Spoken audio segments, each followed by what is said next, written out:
Welcome into the Illini Inquirer Podcast. Jeremy Werner, Derek Piper. Time to catch up about Illini basketball because there's a lot going on. And most importantly, Derek Piper got back in his comfort zone, back on the recruiting trail for high school recruiting. So we're going to talk a little bit about that. What was it like to be back at an EYBL event, Derek? Because that's kind of like throwback the start of Illini Inquirer stuff there.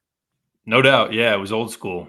Going back in the time machine a little bit. It was fun. It was exciting. It was exciting to get back on the road and be amongst the coaches, first live period. And while we've been really engulfed in the transfer portal for good reasons, been very fruitful for Illinois. It's been fun to cover, always something to talk about here as we're deep into May. And now you throw in international as well. There's a lot of options that we get to discuss and hypothesize about. But yeah, going back old school way of roster building and just to see some new faces, some familiar ones like a Jeremiah Fears, who is obviously having a big spring so far, and a guy that should be having people really excited for what's in store in the future. But also, personally, I really liked getting to know some new guys, some guys that Orlando Antigua had connections with previously at Kentucky, and now that he's working with. And as we'll talk about, Illinois is taking some big swings in the 2025 class, at least gearing up to do so. And so getting to get familiar with their games and talk to those guys a little bit was all very exciting. So I enjoyed myself over in Indy for a couple of days. Yeah, so we'll talk about some of that stuff. I want to talk to you about an in-state 2027 class that is getting all the hype right now. And I know you got to see some of those guys this past weekend. I want to talk to you about Jeremiah Fears, who we've talked about, we're big fans of, but it seems like he continues to elevate his game. We'll talk about the rest of that 2025 class as well. But Derek, we are getting really close to June. We're getting close to when these players are all going to be on campus here.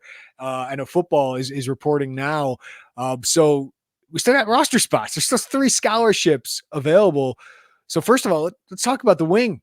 Still waiting on that one impact guard in the backcourt, whether it's on the backcourt or the wing, of what they're going to do. So what is the latest? Like what does it look like, Illinois, in their pursuits of adding that one piece that you and I both feel, and I think they feel, they need to add one more piece to contend to top the Big Ten? Yeah, I fully agree with that. And I know that there's probably some angst because we are, 2.5 weeks until the start of summer classes and summer workouts and getting that whole ball rolling there. But I'd say angst maybe from the fan base. And there have been some guys, of course, we've throughout the offseason cycle went from focusing on AJ Storr to then focusing on Igor Demin to everything in between. There have been some other guys in there, Kadari Richmond briefly and whatnot. So there have been some guys that have came and went for Illinois, but they've kept some options open. I still think they do have a couple of guys that they could go after. One in particular here that we're going to talk about as their main focus, and maybe some pivot options or maybe even some later developing with the NBA draft decision date coming next week, next Wednesday. Guys have to say, like a Coleman Hawkins, which we've been on record here saying that don't hold your breath for that one. He's likely, if he is going to pull out, probably going to go somewhere else. But I think that maybe if Illinois still has that opportunity to sell what seems to be a decently big NIL bag left to throw around, they could be a factor. But right now they seem all in on the international scene once again, and that being Lithuanian guard Kasparas Jakucionis. I hope I'm saying that right. It's so hard to say. Jakucionis sounds right. Like that sounded way better than whatever I said the last podcast. You can call him KJ for short if we want to, but playing over in that same league that Igor is playing in, and guys that are on rival Spain clubs. You look at Real Madrid for both Igor Demin, also Hugo Gonzalez is another projected lottery pick like Igor in that 2025 group. But with Kasparas playing for Barcelona, he's been stellar this entire season and played against Igor in the finals in Spain, the U19 finals, and had a big-time game, 26 points, 9 rebounds, 6 assists, shot the 3 really well, 6 for 12 from deep. And he's now playing in it's the Adidas Next Generation Tournament finals over there in Berlin. So this is really the last stop for him this season. Currently playing, I know yesterday, they didn't play it didn't look like the competition was very good based on the final scores, like 118 to 50 something. They played a German team, and he played 20 minutes, barely tried to score. He had 7 points, 17 assists. So I wouldn't want to overreact like, oh, he's Pete Maravich or anything like that. But he is a really, really good passer. Like I know that the bucket getting, the fact that he averaged like 19 a game during the regular season with his team in Barcelona, his assist numbers are definitely something to look at. Illinois has wanted another playmaker to pair with Kylan Boswell. Not that they have skepticism related to Kylan's ability to set the table and facilitate, but it's just nice to have another guy that can handle some of those playmaking responsibilities, push in transition. And Kylan's been really good off the ball too as a spot-up shooter. So he's turning 18 years old next week. So is it on the younger side? And maybe if Illinois does land him, I think we're probably going to further the conversation of this really is a 2-year window if that happens. I think, in my opinion, I think that, obviously you've talked about that as well. So, but the talent is undeniable. He's been really productive. He's very good. Competition is obviously there, both in terms of college and pro options for him. But Illinois has gone full speed ahead, all in, and they really, really like him. Why do they like him? Like, what is his skill set, Derek, and what would he bring to the table for Illinois right away? He's got good size, 6'5", 200 pounds, got an ability to play both on and off the ball. He's played the point guard role for Barcelona and has shown really good decision-making, good vision, operating off of ball screens, ability to drive and kick, those type of things, full court type of in transition, making plays in the open floor to be able to make decisions and set other guys up. But also just he's been a knockdown shooter from three, 38% on a pretty high volume, I think around 6 attempts per game. So he's been someone that has a smooth stroke. He's got an ability to light it up from distance. And while he's not like some kind of crazy athlete, 6'5", 200 allows him to make some plays inside the arc and pull up jumpers and go into the rim as well. So he's just a really polished player. He can impact you a little bit as far as rebounding goes too.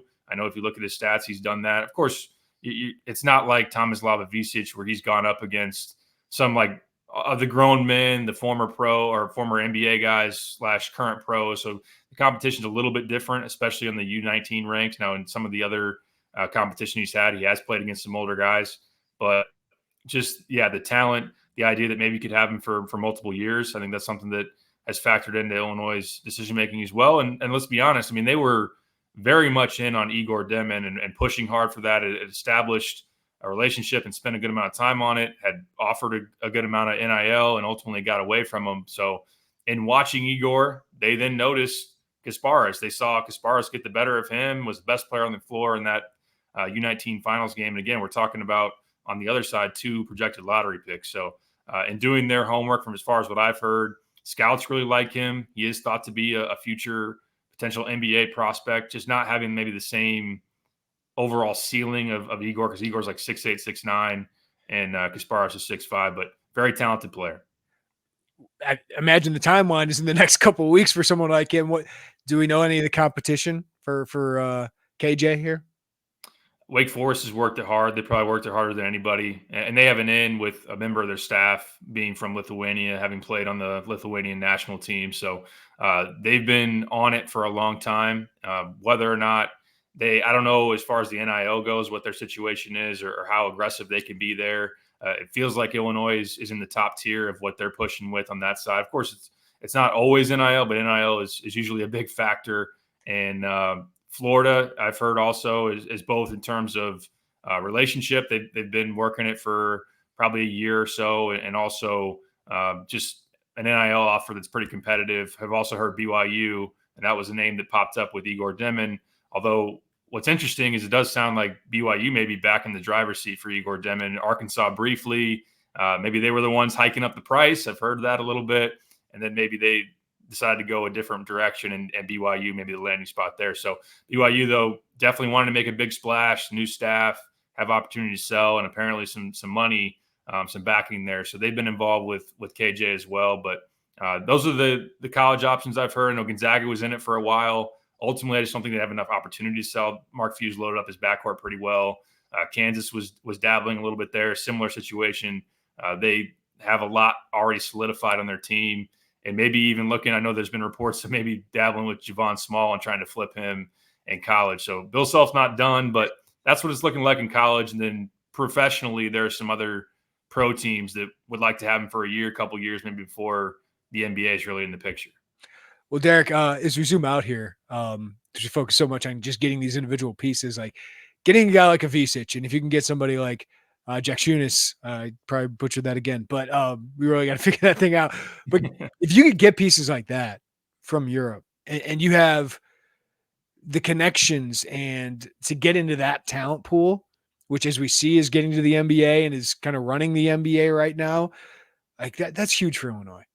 And just all the effort it's taken over the last 5-6 years of Jeff Alexander, Brad Underwood, Orlando Antigua now, like I just think that shouldn't be overlooked. That Illinois is now in that market and looks like a major player in that market. I think Avicic is a phenomenal get. And if you can get KJ to that as well, like with what you're talking about as other shooters, we've seen what the impact of that has been for Gonzaga and some of these other programs. Like I just think it's massive that Illinois is actually a global recruiter in what is now a global game.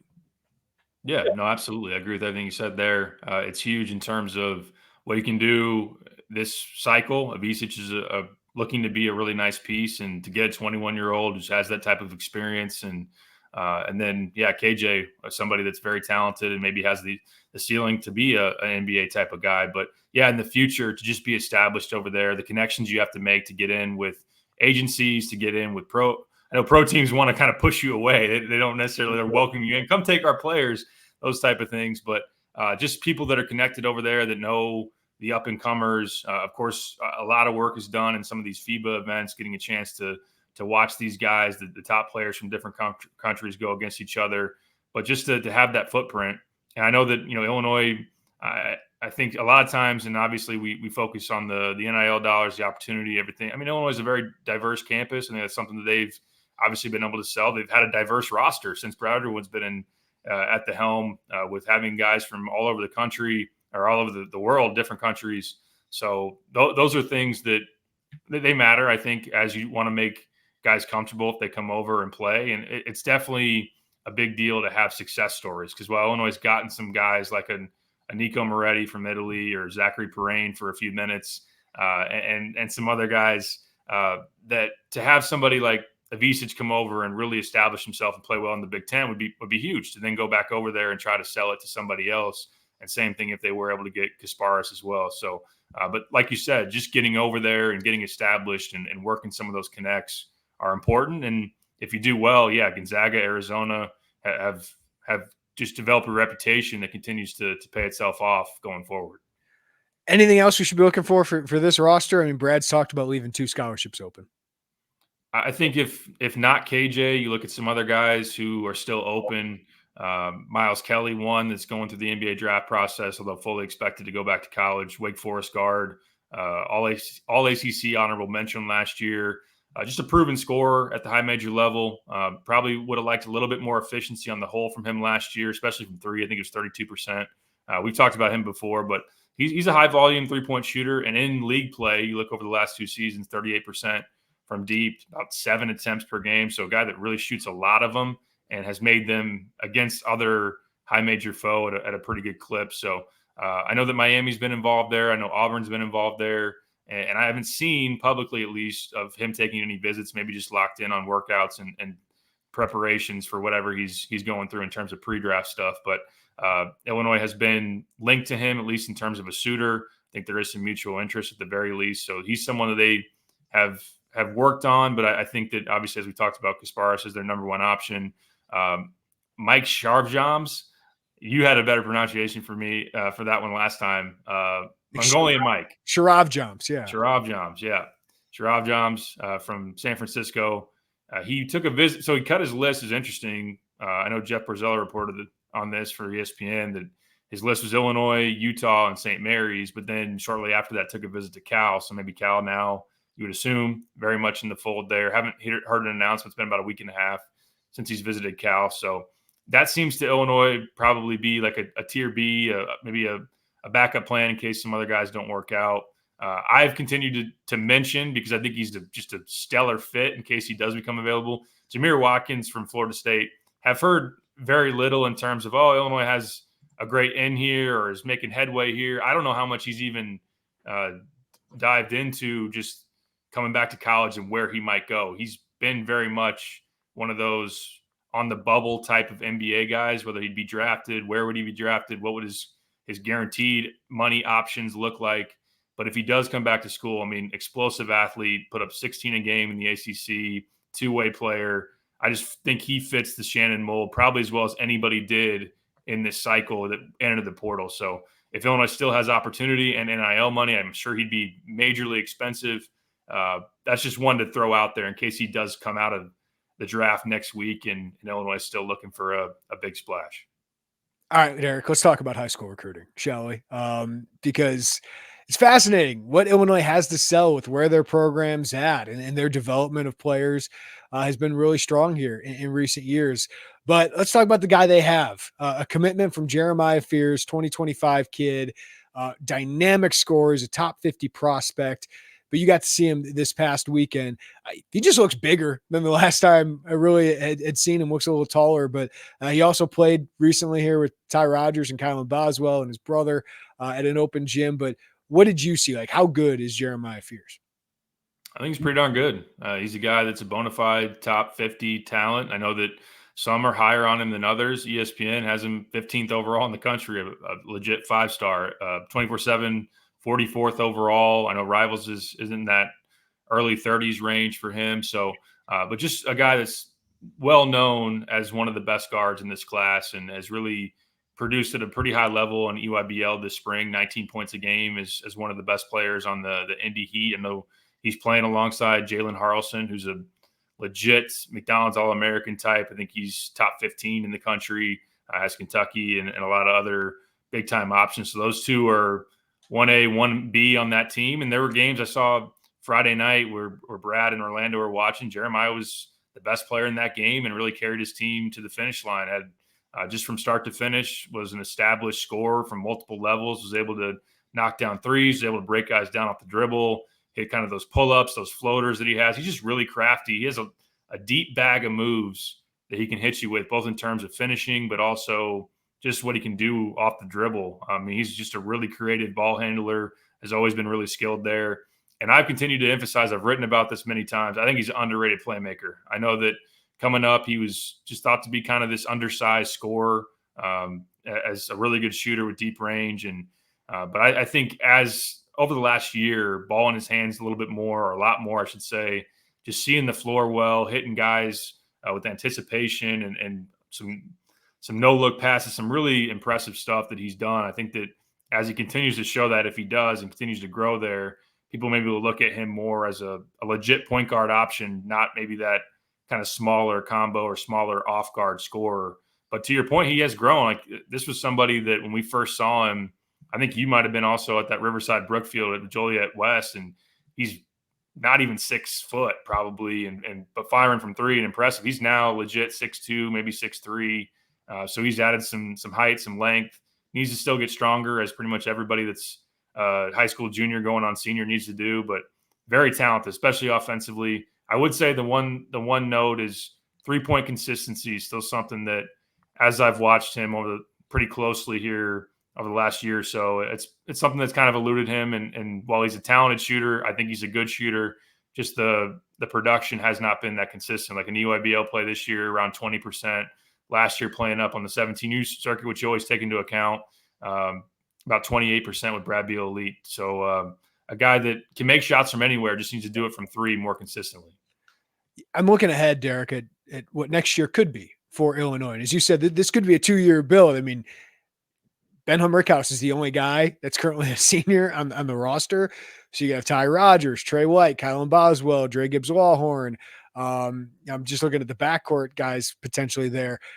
In Jeremiah Fears, how do you think he can figure into the rotation, the lineup? Of course, it's hard to look ahead even a year with all of these things, but what do you think his impact could be as a true freshman?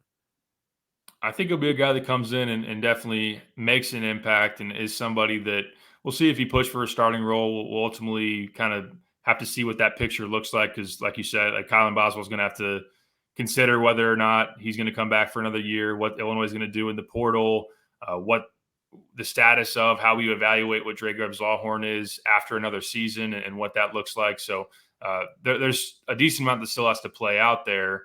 I think I was thinking about it yesterday. Is he going to be Jalen Hood-Schifino? That's probably unlikely. Like, that dude was really, really productive, put like 35 on Purdue late in that year. But I do think he's a guy that's going to come in and score. I think offensively he's going to be a weapon for you in year one, especially I think another year of getting stronger and developing is going to help him, as opposed to maybe taking that early jump as a reclass. And even if he maybe understood, hey, I'm going to spend this year more so on development and be a bench piece, I think another full year of growth and being that kind of that A guy, that star, having the ball in his hands will allow him just to continue to take some strides forward. So I think he is somebody that, even though Dre had talent coming out of high school, of course, played off the bench and kind of struggled in his opportunities as a scorer this past year, I think Jeremiah will come in and make shots, be a guy in transition that's exciting and can get to the rim and can set other guys up. And talking to Jeremiah, which I'll have a story here soon on the site, he likes the idea. Him and the Boswell family and the Fears family are close. They're tight. And he said he likes the idea of playing with Kylan, that those guys can both be effective on or off the ball, both, running in transition together. That could be something that's pretty exciting for Illinois fans. So what it ultimately looks like in terms of production, role, some of that has to play itself out. But I definitely think he's somebody that comes in right away and is a factor. And he has the talent. It's not crazy to think that he could have a good enough season to be a one and done. I'm not putting that on him as that's the expectation, but his talent is there to be someone like that. It's just strange that he and Kylan are like 2 years apart, even though one's Right. going to be a freshman. It's just kind of weird. But no, I'm really excited about what he can bring, Derek. But we've talked about the dynamic of the transfer portal now and being able to go and get guys that the middle class might be out for Illinois. Like they are going big game hunting, and then maybe you add a developmental piece that you like. They certainly seem to be big game hunting next to Jeremiah Fears in that class of 2025. So what's that look like right now on the trail? It's exciting. We'll see if you're able to land some of those big fish. I do think, and I wrote about this recently, I think Illinois is in a good position to make that run. You have the appeal of coming off an Elite Eight. You have the NIL backing that allows you to get in some of those wars with some of the other programs. And I know Brad has talked about with guys with COVID years cycling out of college basketball, the pool of guys in the portal, although I think Illinois will continue to dabble pretty heavily in that. And so will a lot of people in college basketball, but it allows you to maybe turn back some of the focus to high school recruiting. And I think this class is pretty good, especially at the top. I think that allows you to take some of those big swings and really kind of justifies doing it, because you want guys that can come in and help you to play enough minutes to where they stay if they're going to stay multiple years. And like I mentioned earlier, Orlando Antigua we know what Kentucky did in terms of shooting high and bringing in just monster classes. He's had some inroads with some 5-star caliber talent. So Malik Thomas is one that is definitely worth getting familiar with. He's a 5-star top 10 prospect out of the Pittsburgh area. Of course, Orlando having gone to Pitt during his college playing days, just an area that he's really tapped into and tied into. I think Malik's going to visit sometime this summer. Now he has UConn in there. He has some other heavy hitters involved with him, but Orlando has a good relationship. And I think that Jeremiah is also somebody that has a good reputation that people might want to play with. So Thomas really impressed me over the weekend playing in Indianapolis. Jasper Johnson's another one that from the Kentucky area, just outside of Lexington is where his family lives. I would be less optimistic on that one because there's just such a natural tie to Kentucky, no matter who the coach is. Mm-hmm. His dad played defensive end there, was an all-SEC player back in the early 2000s. Calipari is working that one for Arkansas, but Orlando was the lead recruiter for Kentucky when that staff was there. So trying to get him on campus to Illinois, a lot of big suitors there, Alabama, Auburn. I mean, it seems like the whole SEC, especially the top tier, are all going after him. But he's a really talented shooter and scorer as a lefty combo guard. And Will Riley was the name to come out of EYBL Indy, and 6'8" playmaking wing from Canada. And man, he's really, really, really good. Orlando and Brad watched him on Friday night. So did I. 42 points, missed one shot. I mean, was as impressive of a performance as I've ever seen in AAU. I've been doing it quite a while, not as long as some, but it's someone that is a pure bucket getter, but also a guy that can pass it. I mean, he handles it pretty naturally at 6'8", can initiate offense, can get his other teammates involved. Went up against AJ DeBonsta in a one-on-one matchup on Saturday and then held his own. I know DeBonsta and his team won that game, and AJ was phenomenal. But Will Riley looked the part battling him. I think he was about 20 points and made some tough threes. And he's cut his list to Alabama, Arizona, Arkansas, all the A teams in there, and then the Australian NBL. So, but Kentucky's the only one that's not in that A group. But Orlando was working it for Kentucky. He's working it for Illinois, and we'll see where that goes. He's going to take some visits this summer, and I think as of right now, I think Illinois has a good chance to be one of them. Shoot your shot, man. You got something to sell, Derek, and let's see if they can reel someone in like this, especially when you already got talented guys and you got to pull in the transfer portal. Like, it's all upside here. I mean, eventually you want to get some good players, and maybe you get a guy ranked 40 or 60 right now, but it's pretty refreshing if you're an Illinois fan that you're starting to get into these kind of battles at the very least. Definitely. Yeah, no, it's exciting, that type of talent to be in the mix for, to have what you feel like is a good appeal to those type of guys, to have someone in Orlando that can open some doors for you for sure. And just those are, and then to have a piece already on board too, a guy like Jeremiah who has been with these guys in EYBL, USA basketball, the high level camps that they go to, playing on that big circuit that he plays on, Arizona Compass Prep, playing against those other prep school teams. So I think that it feels like the right time to do it, and we'll see what the results ultimately are, but why not make your run at it? Well, and obviously the goal is to win games more than this thing, Derek, but the one thing Brad Underwood is still missing, barring Terrence Shannon surprising people and getting to the first round, and obviously he's got the court case ahead of him and the trial ahead of him that will determine a lot of that, doesn't have a first-round draft pick here at Illinois yet. And the guys they're recruiting, those guys are first-round draft picks. So to have that, they don't have that right now in recruiting to sell against, I guess the Arkansas now, but USC even with Musselman having 3 top 45 draft picks, but 2 first rounders last year. They don't have that sell right now. So you need the talent more than anything. And they've had guys close to that. But if you're getting into these battles, you're probably going to have a first round draft pick pretty soon. Yeah, no, that's a great point. And that is important because one of the big things that recruits want to know is, what have you done with talent like me? Can you get me where I want to go? And to have a first round pick on your resume, if you can do it, would be big for future endeavors and trying to sell that. So I think it's going to be fascinating just the way that Illinois approaches it. 'Cause you can mix and balance it. I don't think Brad's going to want to go full on what Kentucky has done at times in the past, or what even Duke, some of these younger teams that Shire's had, of just being so high school reliant and being young, but blending, going into the portal and getting some experience and proven guys, and then also doing the high school ranks. And just it's going to be very interesting because you got to do the GM thing. Like, how much is this going to cost me to get a 5-star versus how much it would cost me to get maybe a 22-year-old senior to come in and play. So those will be interesting decisions going forward, but it is exciting to have those options on your plate. Yeah, because if you could add a Riley to Boswell, a Visic, Trey White, Tyrod, whoever's still around that Jeremiah fears, that could be the elevator, right? Having that kind of big wing that can do those kind of things. It certainly helps you. I know a lot of freshmen aren't on these winning teams, but that one guy can still help you a lot.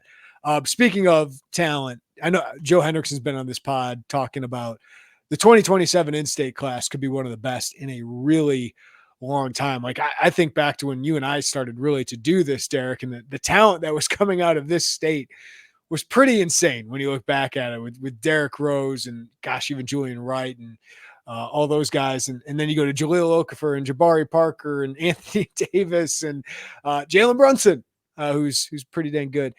This class seems like it's pretty deep and pretty top heavy as well with the level. So what have you learned about this 2027 class on the trail? It's really exciting. I know that it's been talked about, like you just mentioned, really last summer going into these guys' freshman season. There was a lot of hype about Jackson Davis, point guard for Warren, Davion Thompson, 6'3", point guard, combo guard out of Bolingbrook, and then also Devin Cleveland, guard out of Kenwood. And I'll add into the mix and really got a lot more familiar with Howard Williams out of Whitney Young this weekend in Indianapolis. Is really, really good, 6'5", and can do a lot of different things. Very versatile.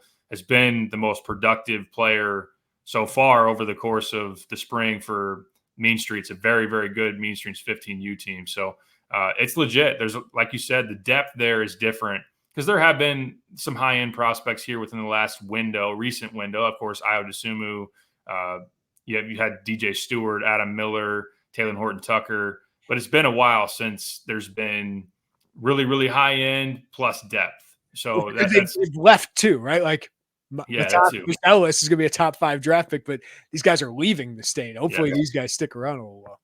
Yeah, even the Fears brothers. The Fears brothers left the state too, and obviously, worth mentioning both Jeremiah and Jeremy, who was a McDonald's All-American. So yeah, we'll see. Hopefully, I know Joe will want to pound the table harder than anybody. These guys stay in the Chicagoland area, in state, so that you can have that. What's good? It's great for the brand of basketball up there, and obviously, like Merez did, right? Like Merez did. It really helped Illinois, but to have those guys stick around, it just seems like it elevates everybody and gets more attention for everybody. I understand why these kids are going there. I'm not really fighting them, but for us, it's way cooler when they stay. Absolutely. No, I'm glad you mentioned Merez. That would be a big omission for me not to include him in the group I just mentioned. But ultimately, yeah, I think that they're, from what I've seen, and it's still early, but they look worthy of a lot of the recognition they've gotten early on. Like, again, Howard Williams, someone that looks like a big-time player, especially if he grows a little bit more. He's 6'5" as a forward, although he's very much a do-it-all type of guy right now who can shoot it from three. He can drive to the basket. He's got a nice frame, long arms, looks like he can pack on muscle and maybe grow a little bit more. If he gets in that 6'7", 6'8" range, you never know, with somebody that's still not even a sophomore yet. He could be a monster, good rebounder, runs the floor, those type of things. So he looks like he should be in the conversation with Cleveland, with Davis, with Davion Thompson. Davion Thompson, a lefty that go back to a month ago playing with EYBL in Memphis, put 47 points up in a game, hit 8 threes. Howard Williams himself in Memphis at 41. And Devin Cleveland has put up great numbers for Macker and Fire 15U, about 18 a game. He shot the three really well. And he was one of 10 guys to get invited to the USA Basketball minicamp out there in Phoenix the week of the Final Four from the 2027 class. So you had guys from 25, 26, and 27, select group of 27s. He was one of those. And I need to mention, especially if you want to consider this guy part of an in-state group, he's from the state. He's now playing over there in Evansville, Indiana. Jalen Mitchell, who is someone that is thought to be one of the best players in the country in that class. Played at Olney for middle school, a little bit down south. And ESPN has him as number 4 overall player in the country in that class. They're one of the few outlets that has done rankings that far in advance. But he's 6'7". He's playing up a level. Bradville Elite 16U, had a really, really good weekend in Indianapolis. Can just do it all with a big body and good size. And considering that 2 of the 10 guys at that minicamp are from the state of Illinois, obviously Cleveland's still there, and Mitchell, a short little trip across the border into Evansville, Indiana. There's a lot to be excited about, especially if Illinois can capitalize and take advantage. Yeah, and Illinois has had a good run with USA Basketball here. I mean, I think back to Myers Leonard was involved in some of that stuff too, but Io, Adam Miller, Ty Rogers, Merez Johnson is trying out for that team now. So it's just been interesting to watch all those guys kind of be a part of this. We kind of skipped the class of 2026 there, Derek. Is there anything we should know about that class and the efforts there? It's still early. There's a lot of focus right now on 25 and what that's going to look like. I know Gabe Solarski is a guy in 26 who's up there, up north in the state that they have been interested in and have liked. He hasn't had the best start so far to the spring with Mean Streets, but a guy that's very versatile as a playmaker with size, 6'5", 6'6", very skilled. Just want to see him shoot the ball a little bit more consistently and just produce at a level that he's capable of. He is maybe taking a step up in competition, playing on not that he's unfamiliar with the circuit, but just playing here recently, Mean Street 16U. And that's a team that has struggled overall as a group, but want to see a little bit more for him because he's somebody that Illinois has been high on in the past. I will mention Marquise Clark is a guard from up north in the Chicagoland area that just recently got an offer from Illinois. He was on that Mean Streets team, pretty productive in Indianapolis, a downhill threat that doesn't have a lot of size. I think he's 6'1" or thereabouts, but someone that was very productive and put up some good numbers in Indianapolis. So again, it is kind of early. We'll see where some things shake out as far as that goes. I'm just excited that we're talking high school guys again. It's a refreshing, and yeah, to just have so many options in 25. I think that's going to be where a lot of Illinois' focus is going to be, of course, the rest of this summer and how that plays out. And 27 though is definitely one of those that makes you look into the future because they're shining pretty bright. Can I ask you some random quick hitters here? Yeah. Who's the best player you've ever seen at some of these events? Like dating back to, man, some favorites for me: Jalen Brunson, of course. Jamal Murray was one of my big time favorites. Shout out to Dustin Ford and the Canadian pipeline that could have been. But yeah, I mean, that was getting a chance to see him early was awesome. So I mean, I got a chance to watch like DeAndre Ayton early. Even just seeing what Kofi looked like on that circuit. Of course, Io was tremendous. I think he led the UIBL in scoring one year, but I think when you go outside of the Illinois circle of guys that they got, Brunson for sure, and then Jamal Murray are probably two of my favorites. I loved everything about Jalen Brunson as a prospect. I know he wasn't the perfect size, all of that. Everything he was at the college level, I thought he would be, right? Like 3-year guy, was a good player on a championship team his freshman year, was the best player on the championship team his last year. I did not see this at the NBA, Derek. Like I never counted him out. I thought he'd be a good NBA player. I did not. Like he's a superstar. And it's awesome to watch because he was just, even when he's flipping off the crowd at the state championship games and in high school, I just loved everything about that kid. So it's a shame that Illinois was not able to reel him in because they did a pretty dang good job recruiting him. John Gross era would have been a lot different. Might have been still going if he would have gotten that guy. Yeah, no, it's funny because we tried to do it as a radio segment here recently. Like, where does he rank on the what ifs for Illinois basketball? If you go all time, there are too many and too many big ones. Like, what if the Deion Thomas, Bruce Pearl thing didn't happen and Illinois was able to keep that momentum rolling? What if Ben Wilson didn't get shot and ends up playing for Illinois? There are a lot of different ones. Eric Gordon's a big one. Like, if you want to do post 2005, I think Eric Gordon obviously would be huge up there. I think Jalen Brunson's in that conversation, a very short list. Post 2005, especially if you want to go closer, maybe the last 10 years. But yeah, John, that could have been, I did forget. I thought my memory was a little bit jaded. I thought that maybe Rivante would have still been there, but he would have graduated by the time that Jalen came in. But it could have still been Jalen, Malcolm Hill, and Kendrick Nunn as a trio that would have been really exciting. Would have had to get a big man because they weren't super talented up front under John Gross, but man, that's a good trio, by the way. That would have been a really, really good trio. And then the Quentin Snyder would be the other one. Like, because we focused so much on Cliff that day. And I remember saying on radio, like, the Quentin Snyder one might hurt more just because he's going to be around a while. And he's a point guard. And obviously with the way things went with Cliff, ended up being true because Quentin Snyder was a really good player. Was he on a national championship team or he was on some teams that made a deep run? But yeah, Quentin Snyder was another one that I thought. That one bit you twice because you stopped recruiting Jalen when you got the commitment from Quentin Snyder, and that really pissed off Rick Brunson. So Jalen ultimately let you back into that recruitment. And there was a story around, I don't know if we ever told it or wrote about it, but there's a story around that visit weekend because his first visit that fall of when he was going to make a decision was to Illinois. And that I remember getting a call from a staffer saying, hey, Jalen wants to commit, but his dad won't let him and wants him to take another visit. Boy, if that was true and if he was able to just say yes, then that could have really changed the trajectory of that John Gross era. Rick kind of probably gets a bad rap with Illinois fans, understandably so. It really worked out for everybody involved in that family. Yeah, the Lonzo Ball, like LeVar Ball, worked out pretty well for the Ball family. I know that it didn't work out maybe for the particular people that want it, but man, like, Rick's got a job with the New York Knicks. Jalen's a superstar. Jalen won 2 national championships. He wouldn't have done that at Illinois and played for Jay Wright. So it worked out pretty well for the Brunson family. Yeah, I can't argue with that one. And it did help Rick owes. Now, Rick was a player in the NBA and had coaching experience prior to Jalen getting to the league, but Jalen's success obviously helped the Rick Brunson redemption story after the Patrick Ewing massage thing. But that's right. Another story for another day. That's right. You got anything else, Derek, before I let you go?